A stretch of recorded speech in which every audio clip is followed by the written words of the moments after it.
ပြီးခဲ့တဲ့အပိုင်းမှာတာတန်ယာနဲ့ဆိုရိုကိုလူဖီတို့ကတည်လာနေပါတယ်ဒီလိုနဲ့ကြံရမရလူစီကလည်းဆန်ချီတို့ကိုလာပြောပြနေတာကြောင့်ဒီတင်းဘောပေါ်မှာဆရာဝန်မရှိဘူးလို့ပြောနေတာကြောင့်မနေနိုင်ပဲဆန်ချီတို့ကလည်းကူညီဖို့ဆုံးဖြတ်လိုက်ပါတယ်ပြဲနေတဲ့တန်ယာတွေကိုချုပ်လိုက်ပြီးငါအရေးခွင်နဲ့အနာကျက်မြင်အောင်ကပ်ပေးလိုက်ပါတယ်ဒီလိုနဲ့ဆိုရိုပေးနားမှာနေပေးပြီးနာမီတယောက်ပုံပြင်လေးတွေထိုင်ဖက်ပြနေပါတယ်အဖြစ်မှန်ကိုတိသွားတဲ့ကော်ပီကလည်းဘိုးချုပ်ကြီးကိုလူဖီရဲ့စိတ်ကောင်းရှိကြောင်းပြောပြပြီးသူကတခြားပင်လေတမ နဲ့မတူကြောင်းပြောပြနေပါတယ်မြေဖြစ်သူကိုပြုတ်ပြင်ပြောင်းလဲချင်နေတဲ့ဘိုးချုပ်ကြီးကိုကော်ပီကလည်းခမည်းလူတွေဘလောက်ပဲလွတ်လွတ်လူဖီကပြောင်းလဲမှာမဟုတ်ဘူးလို့ပြောပြနေပါတယ်ဒီလိုနဲ့ပင်လေပြင်ကြီးကစားတောက်ဆိုင်မှာအလုံးဆိုတဲ့ရေနကမိတ်ဆာကရောက်ရှိလာပြီးကောက်ရုပ်အုပ်ထုံနဲ့ကောင်လေးကိုလာရှာကြောင်းပြောပြနေပါတယ်ဒီလိုနဲ့နာမီရောက်ရှိလာပြီးအလုံးကနင့်ကိုလာရှာကြောင်းပြီးတော့မြေပုံကိုလာရှာနေတယ်လို့လူဖီကိုပြောပြီးဖပြေးရအောင်လို့ပြောပေမဲ့လူဖီကတော့တိုက်ခိုက်ဖို့ရွေးချယ်လိုက်ပါတယ်ဆန်ချီရဲ့ဆရာဖြစ်သူက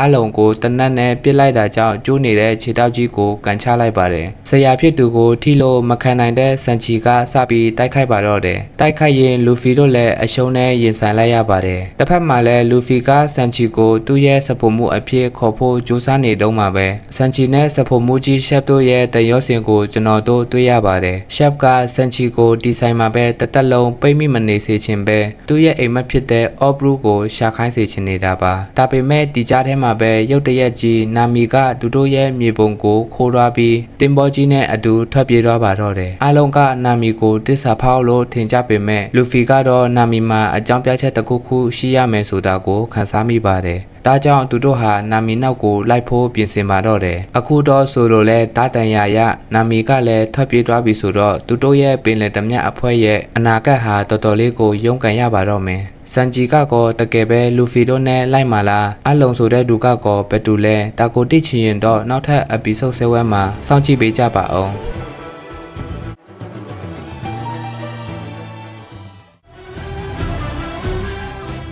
ပြီးခဲ့တဲ့အပိုင်းမှာနာမီဟာလူဖီနဲ့ဆိုလိုတို့ကိုတစ္ဆာဖောက်ပြီးသူတို့ရဲ့တင်ပေါ်နဲ့မြေပုံကိုခိုးသွားခဲ့ပါတယ်။နောက်ပိုင်းမှာတော့သူမရဲ့လှုပ်ရက်နောက်ွယ်ကခြေကွဲစရာကောင်းတဲ့အကြောင်းရင်းကိုသိရှိခဲ့ကြရပါတယ်။နာမီဟာဘာလို့အဲ့တလို့လှုပ်ခဲ့ရတာလဲဆိုတာကိုခုအပိုင်းမှာသိရပါတော့မယ်။နာမီဟာလူဖီကိုတစ္ဆာဖောက်ခဲ့တာမဟုတ်ဘူး။သူမရဲ့ရွာသားတွေကိုကယ်တင်ဖို့အတွက်တကိုယ်တည်းဝင်ထမ်းဝင်ပိုးကိုထမ်းပိုးပြီးထွက်ခွာသွားခဲ့တာဖြစ်ပါတယ်။နာမီဟာအလုံးလို့ခေါ်တဲ့ငါးလူတာပင်လေတမအဖွဲ့ရဲ့အသင့်အကျပ်စေခိုင်းခြင်းကိုခံခဲ့ရတာပါ။အလုံးဟာသူမရဲ့မွေးရမြေဖြစ်တဲ့ကိုကိုရာစီရွာကိုတိမ့်ပိုက်ထားပြီးရွာသားတွေကိုဒုက္ခပေးနေပါတယ်။နာမီဟာအလုံးနဲ့တပွဲတူညီချက်တစ်ခုလုပ်ခဲ့ရပါတယ်။သူမကအလုံးကိုဘယ်ရီ100 မီလီယံပေးနိုင်ရင်အလုံးကကိုကိုရာစီရွာကိုလွတ်လပ်ခွင့်ပေးမယ်ဆိုတဲ့ကတိကြောင့်ပါနာမီဟာကိုကိုရာစီရွာကိုအလုံးစီကနေပြန်ဝယ်ဖို့၈နှစ်ပတ်လုံးပင်လယ်ဓမြတွေစီကနေပတ်စံတဲ့ယတနာတွေကိုလက်ဖြာခိုးယူခဲ့ရပါတယ်။ဒါဟာသူမကိုအကြောင်းတခိုးလို့အမိတွင်စေခဲ့တာပါ။ပြီးခဲ့တဲ့ပင်လယ်ပြင်ကြီးရဲ့စားတောက်ဆိုင်မှာဖြစ်ခဲ့တဲ့တိုက်ပွဲဖြစ်စဉ်မှာဆိုရိုဟာမီဟော့နဲ့တိုက်ခိုက်ပြီးတန်ရာပြင်းထန်စွာရရှိခဲ့ပါတယ်။ထိုအချိန်မှာနာမီဟာအလုံးစီကနေဒူမရဲ့ရွာကိုပြန်ဝယ်ဖို့အတွက်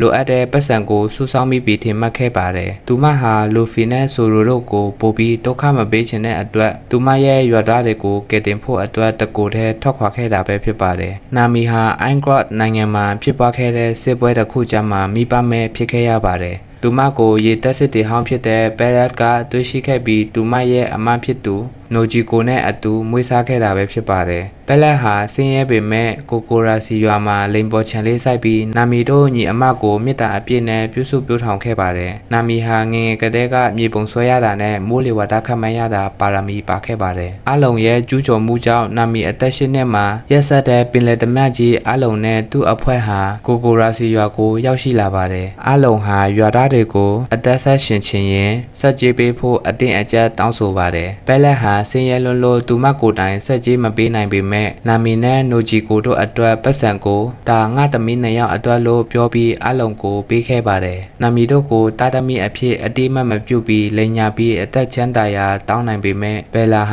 ာသူမရဲ့မိခင်မေတ္တာကိုတော့မဆွလွတ်နိုင်ခဲ့ပါဘူး။အကျိုးဆက်အနေနဲ့အလုံးဟာဘယ်လာကိုနာမီရဲ့မျက်စိရှိတင်မှာပဲတပ်ဖြတ်ခဲ့ပါတယ်။အလုံးဟာနာမီရဲ့မြေပုံဆွဲပါရမီကိုတတိပြုမိပြီးသူမကိုအတင်းအကျပ်အဖွက်ထဲတွင်းခဲ့ပါတယ် တယ်။အားလုံးနဲ့နာမီတို့ရဲ့တဘောတူညီချက်တစ်ခုပြုလုပ်ခဲ့ပါတယ်။နာမီကအားလုံးကိုပယ်ရီ100 မီလီယံပေးနိုင်ရင်အားလုံးကကိုကိုရာစီရွာကိုလွတ်လပ်ခွင့်ပေးမယ်ဆိုတာကြောင့်နာမီလည်းမလုပ်ချင်ပဲနဲ့လုပ်နေရပါတယ်။ဒီလိုနဲ့လူစီတို့ကလည်းနာမီနောက်ကိုတင်ပေါ်ရွက်လွန့်ပြီးလိုက်လာခဲ့ပါတယ်။ဒါပေမဲ့အားလုံးကရုံမှန်လွန်းပါတယ်။နာမီပတ်စံ100 မီလီယံပြည့်ခါနီးမှာပဲအားလုံးကရေတက်နဲ့ပူပေါင်းပြီးနာမီစုထားသမျှပတ်စံတွေကိုအကုန်သိမ်းခိုင်းလိုက်ပါတယ်။ရှင်းနေလုံးငရဲလိုဘဝမှာနေခဲ့ပြီးစုခဲ့သမျှတွေမျက်စိရှိတင်မှာပဲပျောက်ဆုံးသွားတဲ့အခါနာမီရဲ့စိတ်သက်တွေအကုန်ပြိုလဲသွားပါတော့တယ်။မျိုးလင်းချမ်းမဲ့နေတဲ့နာမီဟာသူမရဲ့လက်မောင်းကအလုံးတက်တူးကိုတားနဲ့ထိုးပြီးငိုကြွေးနေတဲ့အချိန်မှာလူဖီတို့ကရောက်လာခဲ့ပါတယ်။နာမီကသူမ